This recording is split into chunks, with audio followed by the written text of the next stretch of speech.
In this problem, we are being asked to differentiate, so that just means find the derivative of this given equation, and then they always throw this language in with respect to x. That's just telling us what variable we should care about. So our equation here is f of x equals 7 raised to the 3x squared minus 8x plus 5. So notice that the x's are up in your power here, right? So normally we're used to seeing the x's down below, and we'd apply the power rule in that situation. But here, since the x's are in our exponent, we're actually looking at what I refer to as a special case derivative. So there's a handful of derivatives that you just have to have memorized, right? The only way you're going to know them is if you have them in your brain already. You're never just going to guess them in the middle of a test. So this is the special case for the situation where you have a number, any number, we're just going to call it a here, raised to the x.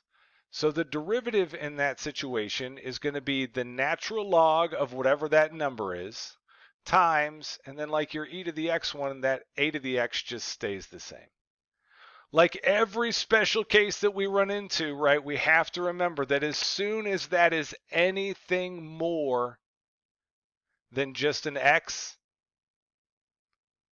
a negative x, 3x. As soon as it is more than just our basic x up inside there, we're going to be looking at a chain rule problem, a chain rule process. So probably 90% of the special case derivatives you run into are going to end up being chain rule problems because they very rarely just give us a basic little x inside there. So looking at our problem, we can see that we definitely have something more than just an x inside our power there. So this is going to be a chain rule.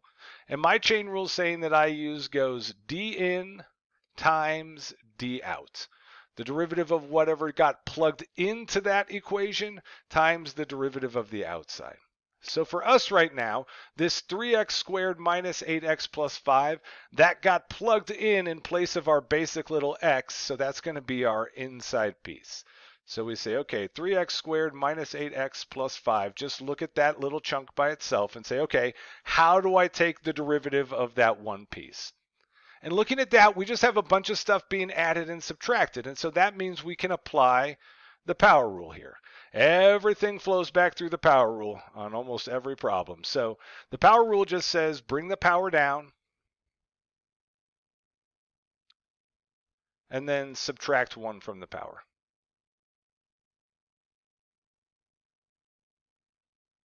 So applying that rule here on our inside piece, we bring the power down, bring that 2 down. We get 2 times 3 is 6x, subtract 1 from the power gets us x to the first. Then we got one of those unwritten 1s on this x, so we bring that 1 down. 1 times negative 8 gets us negative 8. Subtracting 1 from the power gets us x to the 0, and as we've talked about many times before, anything to the 0 power, even x, equals 1. So we get negative 8 times 1, which is just negative 8, so we leave it at that. And then the derivative of a constant, the derivative of 5, that just drops off. It goes to 0. Now we come and worry about the derivative of the outside piece. Well, the outside piece, that is our special case. That is the piece that's going to follow our rule here. So this is 7 raised to, and then the stuff inside there just kind of comes along for the ride. It's there, but we're not concerned about it. We already took its derivative earlier. So to find our d out, we now need to follow our rule here. So first we want the natural log of our number. Our number in this situation is 7. So this would be the natural log of 7 times, and then just like an e to the x derivative, this piece just stays the same. So that chunk just stays the exact same. And again, this piece inside just comes along for the ride. So at this point, you have what I call all the ingredients you need to follow your chain rule recipe, to put the chain rule together. So to find your derivative, you just follow that recipe.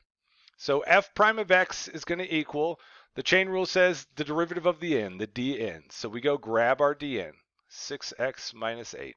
Then from there, they want the derivative of the outside. We go grab our d out piece. So multiply this by the natural log of 7 times 7 to the 3x squared. Again, all that stuff just stays the same.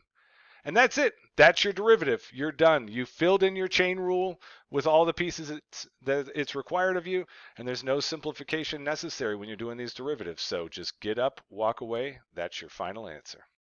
Thanks for watching my video. If you liked it, please click that like button and subscribe.